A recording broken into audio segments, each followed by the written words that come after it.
कई तरह की है। ऐसे में सवाल ये ज़रूर उठ रहे हैं कि आखिर जो है ईरान और इज़राइल के बीच ये सीज़ फायर है, वो क्या टिकाऊ है? वो कब तक चलेंगे? साथ ही आगे के हालात और परिस्थिति क्या दोनों देशों के बीच रिश्ते सही होंगे? दोनों देशों के बीच जो है स्थितियाँ समान होगी और मिडिल ईस्ट जो कि अंतर्राष्ट्रीय स्तर पर सबसे इम्पोर्टेंट क्षेत्र है, चाहे वो सामरिक दृष्टि से हो, चाहे वो आर्थिक दृष्टि से हो, पूरे दुनिया में वो एक स्पेशल जो है तेल और गैस क्षेत्र के लिए भी काफ़ी इम्पोर्टेंस है। तो ऐसे में हालात और परिस्थिति आगे चल के समान हो सकते हैं और ये सीज़ फायर जो है युद्ध विराम जो है कितने टिकाऊ हो सकते हैं, ये तमाम सवाल आम लोगों को ज़रूर ये सवाल उठ रहे हैं और साथ ही जो है मिडिल ईस्ट के कई ऐसे देश हैं और पूरे दुनिया में जो लोग शांति चाहते हैं, कहीं न कहीं इन लोगों के दिलो-दिमाग में भी ये बात ज़रूर आ रही है, ख़ासकर जब दोनों देशों के बीच 12 दिनों की जो युद्ध हुए, उसमें भारी तबाही हुई। अगर हम देखें तो इज़राइल का तेल अवीव, हाइफ़ा समेत कई ऐसे शहर हैं, जो मिसाइल के आक्रमण से पूरी तरह से एक तरह से काफ़ी क्षति हुई है। सैन्य ठिकाने, रिसर्च सेंटर और हॉस्पिटल ये तमाम जगहों पर काफ़ी क्षति हुई और कहीं न कहीं अगर हम देखें तो ईरान में भी तेहरान समेत जो है इज़राइल के आक्रमण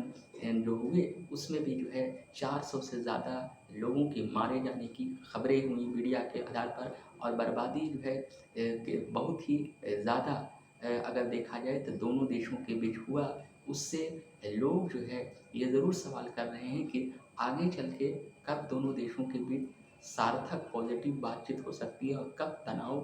कम हो सकते हैं। तो आज हम इसी इशू पर एक बेहतरीन वीडियो को लेकर आए हैं। तो वीडियो काफ़ी इंटरेस्टेड है, इसलिए वीडियो को एंड तक ज़रूर देखिएगा।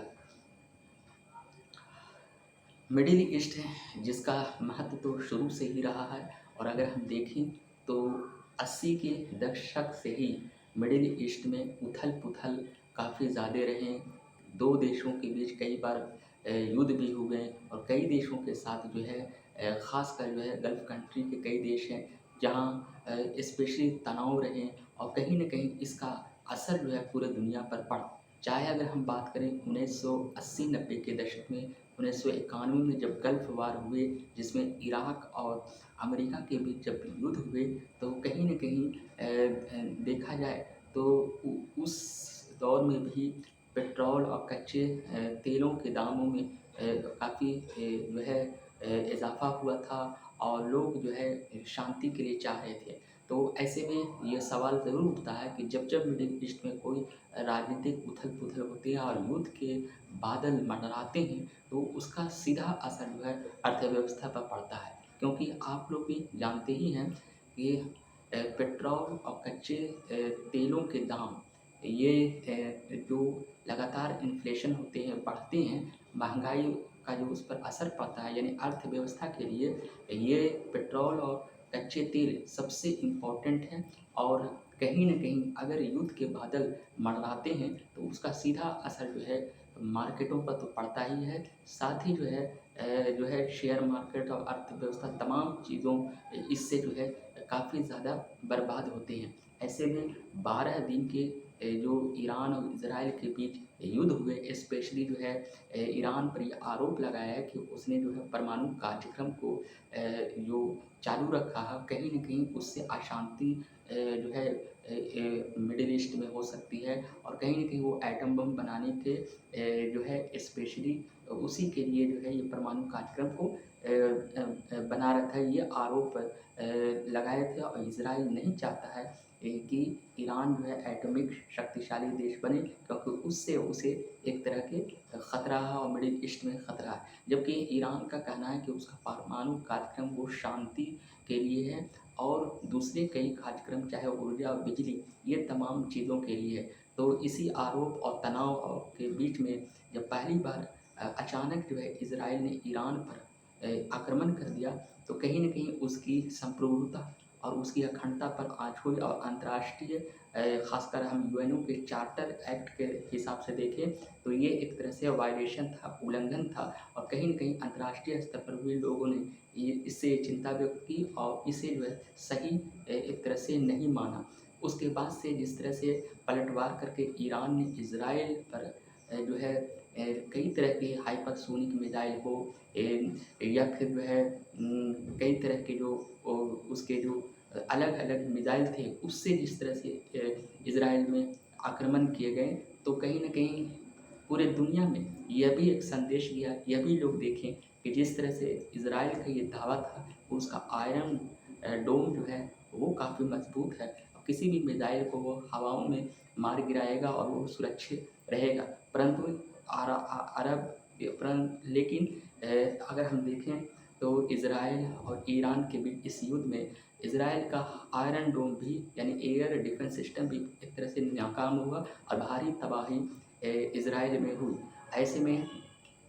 कहीं न कहीं अप्रत्यक्ष ढंग से भी देखा जाए तो जो भी इज़राइल के में जो ये तबाही हुई और उसमें जो कई दूसरे देश भी जो है मिडिल ईस्ट के वजह से शामिल हुए, तो स्थिति जो है काफ़ी एक भयानक स्थिति हो रही थी। युद्ध जो है ख़तरनाक मोड़ पर जा रहा था और लोग जो है ख़ासकर वर्ल्ड में जो शांति चाहते हैं, कहीं न कहीं इससे चिंतित थे। ऐसे में अमेरिकी राष्ट्रपति डोनाल्ड ट्रंप ने जो सीज़ फायर की जो घोषणा की, उसके कई देशों ने और कई लोगों ने स्वागत किया और उम्मीद की कि अब शांति बनी रहेगी। पर देखा जाए तो ये युद्ध विराम कितना टिकाऊ है और क्या अभी चल सकते हैं, ये तो आने वाले समय बताएँगे। लेकिन ऐसा माना जा रहा है कि आगे चल के बातचीत शुरू होगी और ईरान और इज़राइल दोनों को जो है बातचीत करनी चाहिए और अंतर्राष्ट्रीय जो है स्पेशली शांति के लिए ख़ासकर मिडिल ईस्ट का जो इलाका है, जो क्षेत्र है, जो आर्थिक दृष्टि से काफ़ी इम्पोर्टेंस रखता है, उस हिसाब से भी देखा जाए तो दोनों को पॉजिटिव वे में बात करके तनाव को कम करना चाहिए, क्योंकि ऐसे हालात और परिस्थिति है कि मिडिल ईस्ट में किसी भी 2 देशों के बीच अगर युद्ध होते हैं तो उसका प्रभाव पूरे विश्व पर पड़ता है। उम्मीद की जा रही है कि दोनों देशों के बीच रिश्ते सामान्य होने चाहिए और आने वाले समय में क्या होगा ये जो है आने वाला समय ही बताएगा। लेकिन लोगों के लिए उम्मीद ज़रूरी है कि पॉजिटिव वे में दोनों देश अगर बातचीत करते हैं तो कहीं न कहीं तनाव भी कम होंगे और ये युद्ध विराम जो हुए हैं वो बने रहेंगे और कहीं न कहीं शांति बनी रहेगी। जहाँ तक सवाल ये भी है कि कई ऐसे चीज़ हैं जिसकी वजह से जो है दोनों देशों के बीच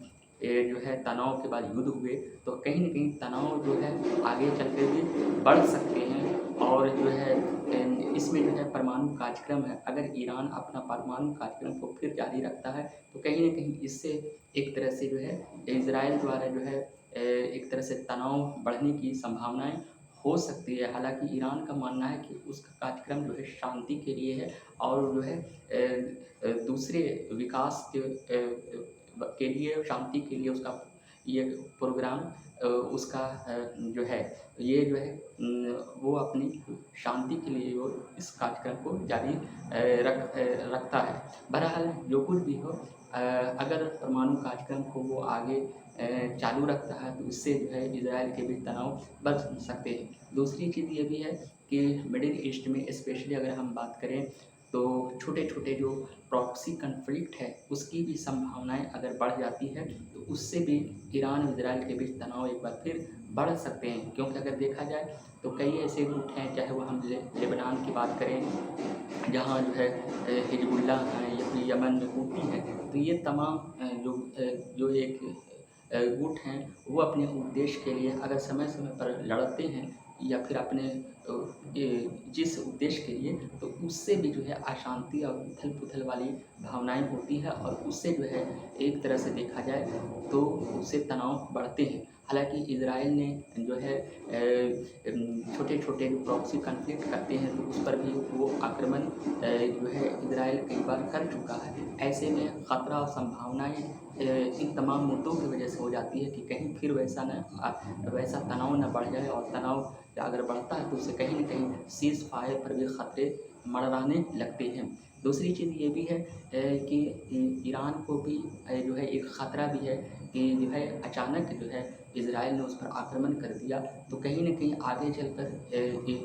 ईरान जो है अपने डिफेंस प्रोग्राम को और मजबूत बनाने के लिए अपना जो है और भी कई तरह के मिसाइल को भी वो और आगे मजबूती से बना भी सकता है। और उधर जो है इज़राइल में भी जो भारी तबाही हुई, जिस तरह से लगातार इज़राइल पर जो मिसाइल गिरे, उससे कहीं न कहीं इज़राइल भी जो है अपने एयर डिफेंस सिस्टम को मजबूत कर सकता है और जो है कहीं न कहीं वो भी जो है खतरा महसूस कर सकता है। तो फिलहाल जो है ये तमाम ऐसी चीज़ हैं जिसमें परमाणु कार्यक्रम जो एक मुद्दा है, जिस वजह से जो है दोनों देशों के बीच तनाव बढ़े और फिर युद्ध हुए, तो कहीं न कहीं ये एक रीज़न हो सकता है कि आगे चल के दोनों देशों के बीच तनाव बढ़ सकते हैं और उससे जो है सीज़फायर या युद्ध विराम जो है वो टूट सकते हैं। लेकिन लोग जो अंतर्राष्ट्रीय स्तर पर शांति चाहते हैं और लोग ये चाहते हैं कि अमन और सुकून रहे और विकास मिडिल ईस्ट में डेवलप जिस तरह से हो रहे हैं वैसा हो, तो लोग ये चाहेंगे कि दोनों देशों के बीच और उसके साथ में पश्चिमी देशों के द्वारा भी, खासकर अमेरिका द्वारा भी एक पॉजिटिव वे में बातचीत की जाए और दोनों देशों के बीच यानी ईरान और इजराइल के बीच जो तनाव जो है कम किया जा सके। कहीं न कहीं ईरान और इजराइल के बीच इस युद्ध से अगर हम देखें तो स्पेशली जो है सऊदी अरब, कतर, ये तमाम ऐसे क्षेत्र हैं जो काफ़ी जो है इससे कहीं न कहीं प्रभावित हो सकते हैं, क्योंकि अमेरिका का जो इस तरह से कतर में जो है स्पेशली जो है सैन्य अड्डे हैं और तमाम कई जगहों पर हैं। तो कहीं न कहीं जो है आर्थिक दृष्टि से और सैनिक दृष्टि से भी ये क्षेत्र काफ़ी एक तरह से प्रमुख क्षेत्र होते हैं, जिसकी वजह से जो है दुनिया की नज़र इस जगह पर तो होती है। साथ ही अगर देखा जाए तो हार्मुज का वो इलाका है जहाँ जो है अगर ये युद्ध और लंबा चलता तो कहीं न कहीं आर्थिक संकट के बादल मंडराए आ जाते और उससे जो है अर्थव्यवस्था पर बुरा असर पड़ता। भारत में भी करीब 70 से 80% जो है गैस, प्राकृतिक गैस हो या फिर तेल हो, ये तमाम चीज़ें जो हैं वो कहीं न कहीं जो है इसी क्षेत्रों से आते हैं। अगर ये हरमुज़ का क्षेत्र ईरान अगर बंद कर देता तो कहीं न कहीं इससे पूरे दुनिया में जो है अर्थव्यवस्था चरमरा जाती है और कहीं न कहीं इसका असर भारत पर भी पड़ता, क्योंकि भारत की अर्थव्यवस्था स्पेशली किसी भी देश की अर्थव्यवस्था में पेट्रोल और गैस का बहुत बड़ा इफ़ेक्ट करता है और कहीं न कहीं कतर और सऊदी ये तमाम देशों से ही भारत में स्पेशली जो है तेल आयात भारत करता है। तो ऐसे में जब युद्ध विराम हुए तो कहीं न कहीं भारत के लिए भी ये अच्छी बात हुई और विश्व के लिए तो और भी अच्छी बात है कि शांति मिडिल ईस्ट में बनी रहे। अब हम बात ये भी कर रहे हैं कि अगर हम इतिहास के पन्नों को पलटते हैं और थोड़ा अतीत के पन्नों को हम पलट कर झाँकते हैं तो देखते हैं तो ये पता चलता है कि ईरान और इज़राइल इन दोनों के बीच कभी भी